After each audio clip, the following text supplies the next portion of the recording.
नमस्कार, मैं त्रिलोक स्वागत करता हूं आपका एसके बुक्स के ऑनलाइन प्लेटफॉर्म पे।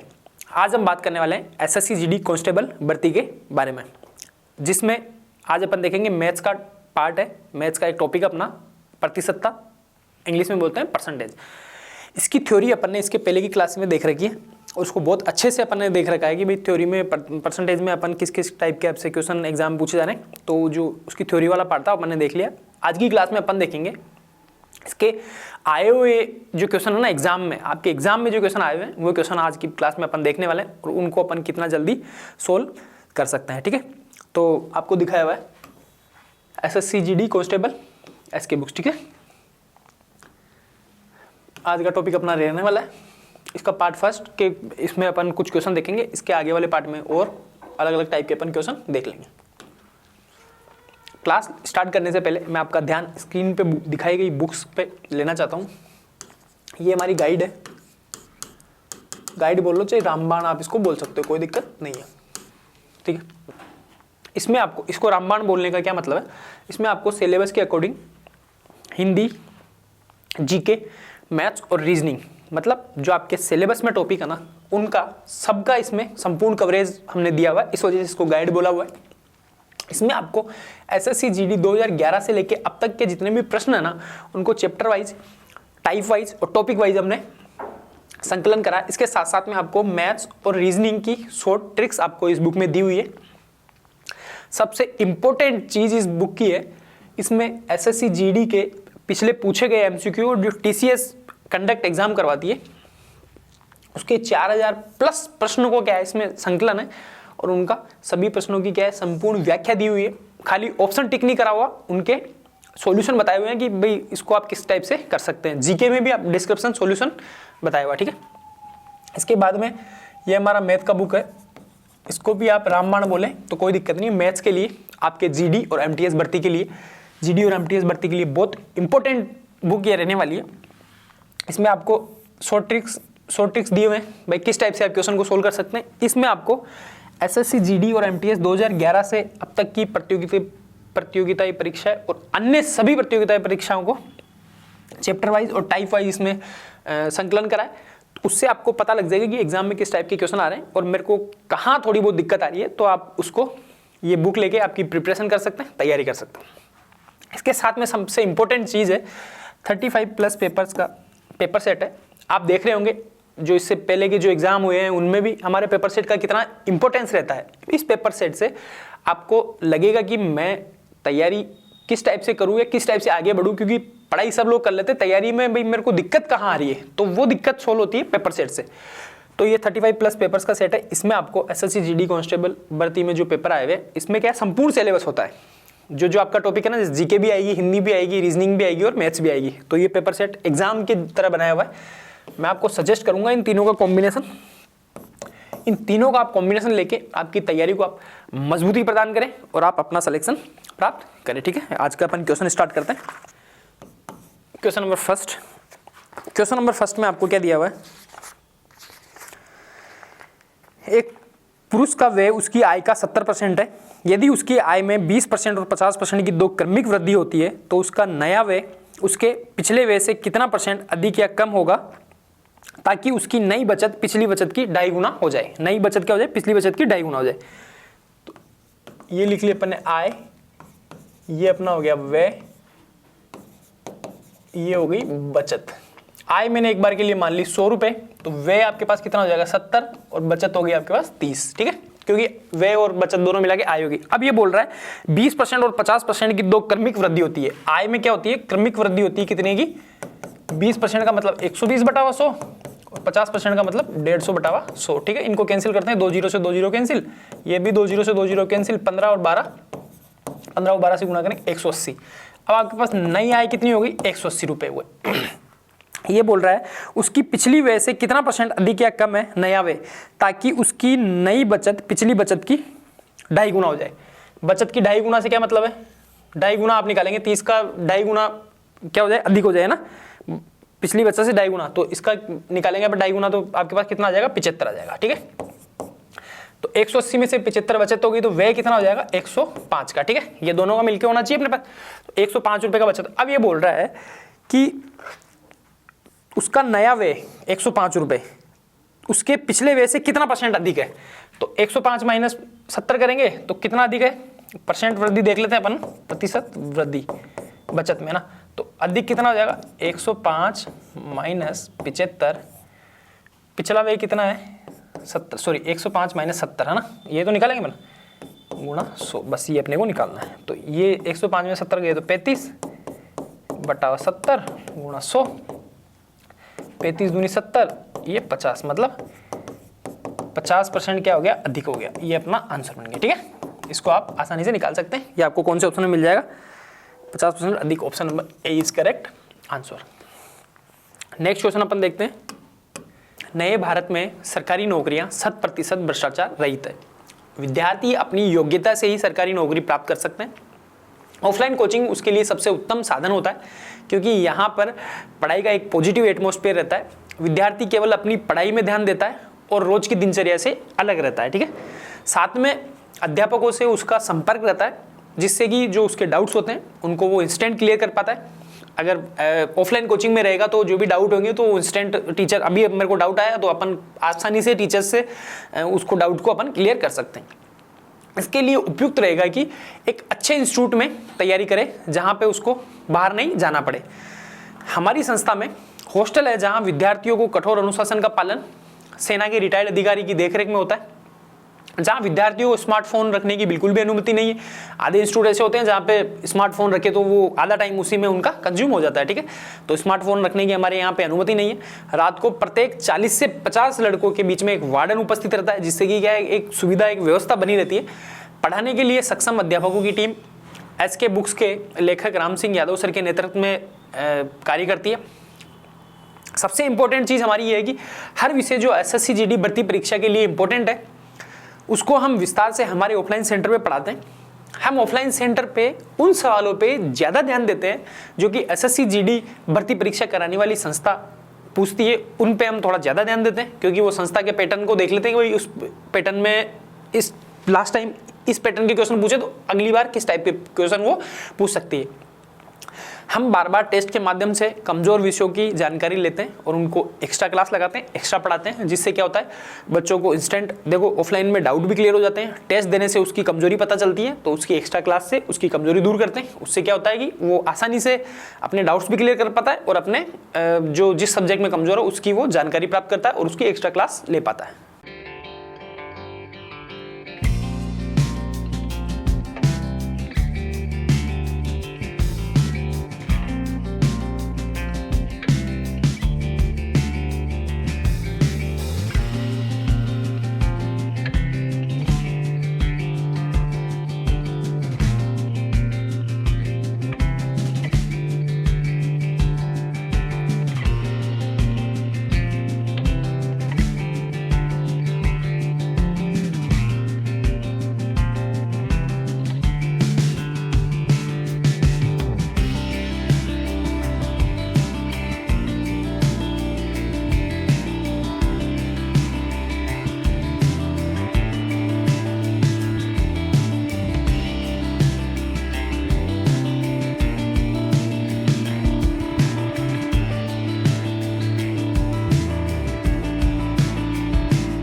क्वेश्चन नंबर 3 में आपको क्या दिया हुआ है, एक कंपनी 3 प्रकार के क्रमिक छूट प्रदान करती है।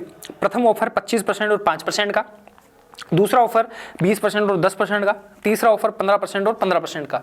ग्राहक को कौन सी ऑफर सबसे अच्छी है, मतलब जिसमें कम पैसा देना पड़ेगा वो सबसे अच्छी रहेगी। तो फर्स्ट ऑफर, सेकंड और थर्ड, तीनों ऑफर की बात करते हैं। पहली कितनी थी, 25% व 5%, दूसरी आपके पास थी 20% व 10%, और तीसरी ऑफर थी आपके पास 15% व 15%। ठीक है, तो इनका अपन क्रमिक छूट का निकाल लेते हैं, भाई किस पे ज़्यादा छूट मिलेगी आपको। तो वो क्या होता है, x + y - xy / 100 है ना।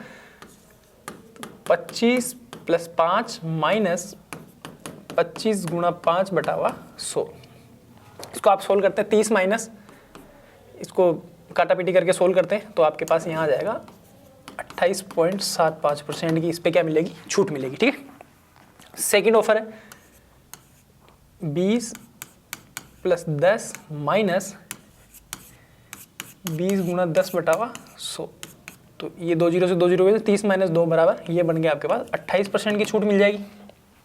तीसरी ऑफर आपके पास 15 + 15 30 माइनस 15 × 15/100 225 100 30 - 2 पॉइंट ये आ जाएगी आपके पास 27.75%। अब आप बताओ, सबसे पहली ऑफर 28.75% की मिल रही है, दूसरी 28 की मिल रही है, तीसरी 27.75 की मिल रही है, तो आपको कौन सी सबसे बेस्ट ऑफर जिसमें ज़्यादा ऑफर मिलेगा, तो इसका मतलब 28.75 वाली ये फर्स्ट ऑफर जो है, मैं फर्स्ट ऑफर चूज करूंगा। तो इसमें मेरे को कौन सा ऑप्शन मिल जाएगा आपके पास, ऑप्शन नंबर सी, मतलब प्रथम ऑफर मेरे को चूज करनी है। अब देखो तीनों में लग तो ये रहा है 30%, इसमें भी 25 से 5 30, 20 से 10 30, 15 और 15 30%, बट है ना स्टार्टिंग में जो ज्यादा ऑफर होगा ना उस पर सबसे कम अपने पास लगेगी। इनमें दोनों में है, क्योंकि ज्यादा पैसों पे ज्यादा % ऑफ देंगे तो ज्यादा ऑफ मिलता है अपने को। ठीक है, तो आप वैसे इसको निकाल सकते हैं। नेक्स्ट क्वेश्चन की अगर अपन बात करें, क्वेश्चन नंबर 6, इसमें अब क्या दिया हुआ है, दो क्रमिक 10% व 20% की छूट के बराबर एकल छूट निकालो। अब देखो एकल छूट निकालने का क्या फॉर्मूला होता है, एकल छूट अगर आपको निकालनी है तो उसका फॉर्मूला होता है x + y - x × y/100। ये आप ध्यान रखेंगे बस, और अपने को कुछ निकालने की जरूरत नहीं। तो x कितना हो गया 20 + 10 माइनस 20 10 बटा ये 2 0 से 2 0 कैंसिल हो, 30 - 2 बराबर 28%। अभी वो जो % वाला छूट था वो भी निकाल लिया था, तो वो भी इसी से निकला था। ठीक है, मैंने यही फॉर्मूला लगाया था x + y - xy/100 है ना। तो दो छूट पे आप क्रमिक छूट निकालेंगे तो इस पे क्या मिल जाएगी आपको 28% की छूट मिल जाएगी।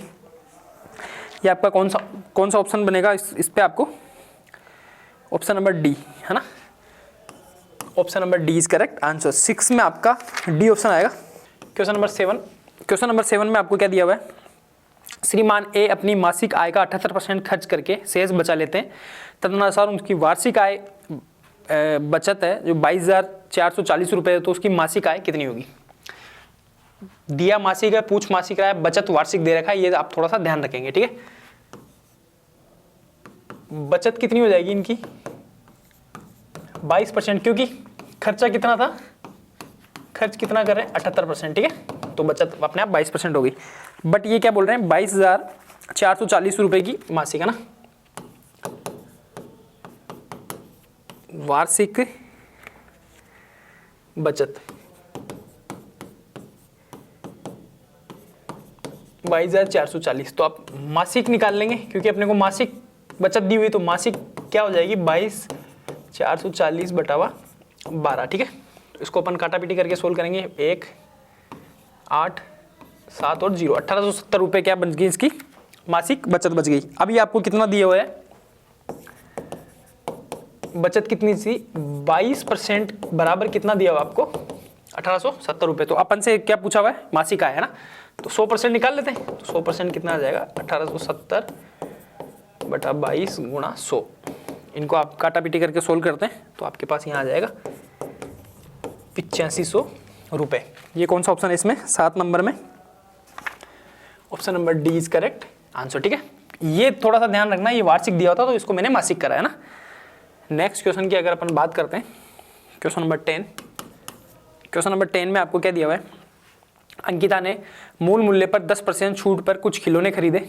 10% की छूट थी, उस पर कुछ खिलौने खरीदे। प्रत्येक खिलौनों का मूल मूल्य 50 रुपये था। यदि उसने 450 रुपये की बचत की तो उसने कुल कितने खिलौने खरीदे। ठीक है, अब आप देखते हैं मूल मूल्य पर 10% की छूट पे इतने खिलौने खरीदे ना, एक मूल्य का कितना था, मान लो 50 रुपये एक खिलौने की है ना, तो इसका 10% अपने निकाल लेते हैं। तो छूट कितनी मिल गई, छूट मिल गई 5 रुपये की। कितने पे, एक खिलौने पे 5 रुपये की छूट मिल गई ना, तो अपन निकाल लेते हैं 5 रुपये की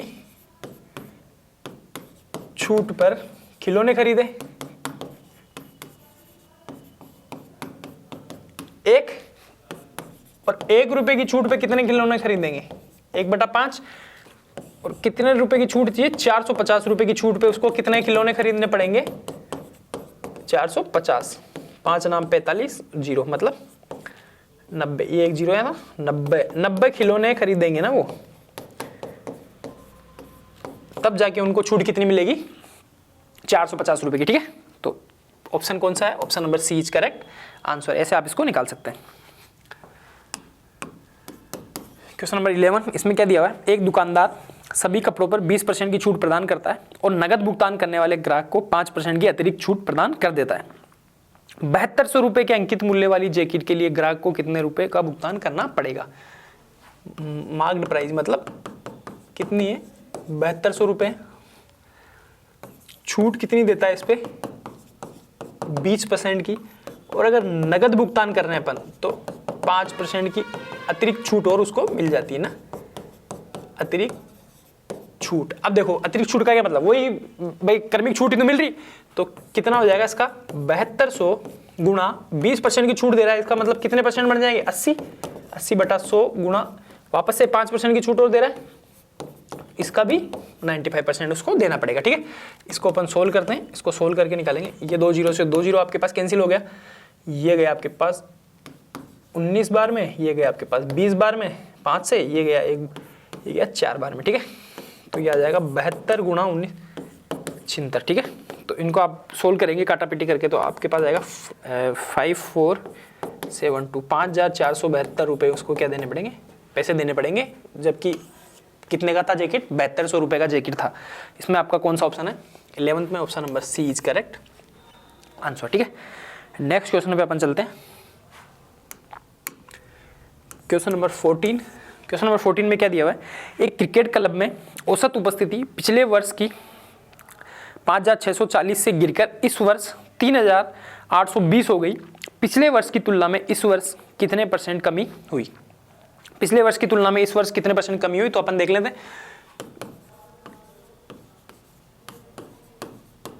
पिछले वर्ष में कितनी थी, 5640,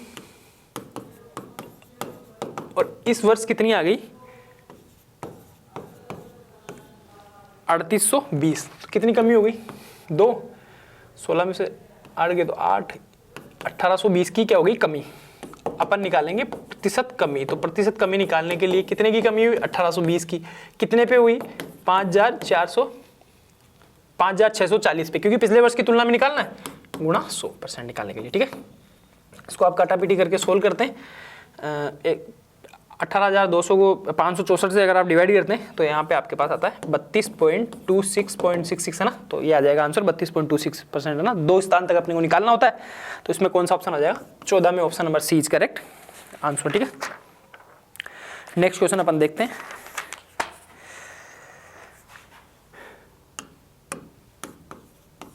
क्वेश्चन नंबर 18, इसमें क्या दिया हुआ है, प्याज के मूल्य में 20% की वृद्धि से एक महिला 200 रुपये में 5 किलोग्राम कम खरीद सकती है ना। 200 रुपये में 5 किलो प्याज कम खरीद सकती है, तो प्याज का बढ़ा हुआ मूल्य प्रति किलोग्राम कितना था। पहले बता रहा है प्याज के मूल्य में कितनी हो गई, वृद्धि कितनी हो गई, 25% की।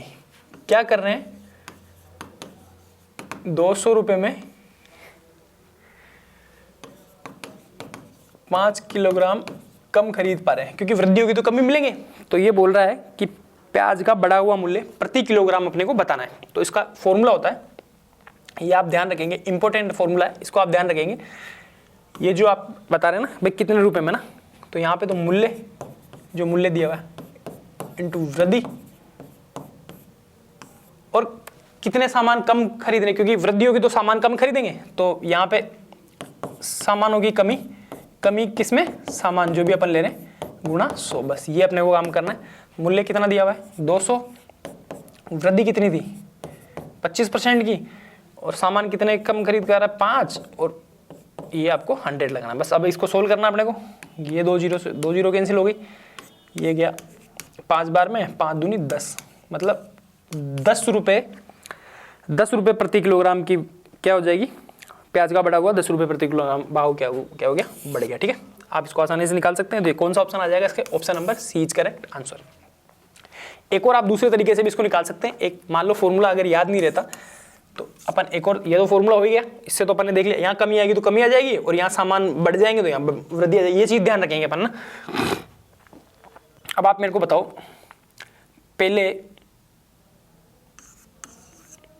पहले 200 रुपए में सामान ला रहे थे, तो अब की बार 25% की वृद्धि हो रही, तो जो सामान 200 रुपए में आ रहा था अब वो सामान कितने में आएगा, 250 में, क्योंकि 25% की वृद्धि होगी।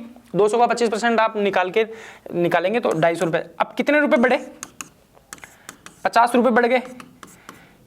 50 रुपए में आप कितना सामान कम खरीद पा रहे हैं, 5 किलोग्राम सामान आप कम खरीद पा रहे हैं 50 रुपए में, तो 1 किलो सामान कितने पे बढ़ गया, बटा 5 है ना, तो 10 रुपए प्रति किलोग्राम की क्या हुई, वृद्धि होगी। आप डायरेक्टली निकाल सकते हैं, आप यहाँ से इसका जितना रुपए आपको दिया हुआ है उसका आप परसेंटेज निकाल लो जो आपको दिया हुआ है, तो 250 रुपए। अंतर देखो, अंतर कितना है, 50 रुपए का, तो 50 रुपए में 5 किलो कम खरीद पा रहे हैं, तो 1 किलो के लिए कितने देगा, 50 बटा 5, तो 10 रुपए आसानी से आ गया। तो वैसे भी आप कर सकते हैं, ऐसे दोनों तरीके आपके पास, जो आपको तरीका अच्छा लगे उससे आप इसको सोल्व कर सकते हैं, ठीक है। नेक्स्ट क्वेश्चन की अगर अपन बात करें, क्वेश्चन नंबर 23 जनसंख्या पे आधारित क्वेश्चन है, इसको भी देख लेते हैं। एक शहर की वर्तमान जनसंख्या 1,25,000 है। यदि जनसंख्या 2% प्रति वर्ष की दर से बढ़ती है और 3 वर्ष बाद शहर की जनसंख्या ज्ञात करो। जनसंख्या वाला क्वेश्चन अपन देखो चक्रवृद्धि ब्याज वाले क्वेश्चन से करते हैं, या फिर आप इससे भी डायरेक्टली क्वेश्चन से सोल्व करो, डायरेक्टली जो फॉर्मूला होता है। जनसंख्या कितनी है,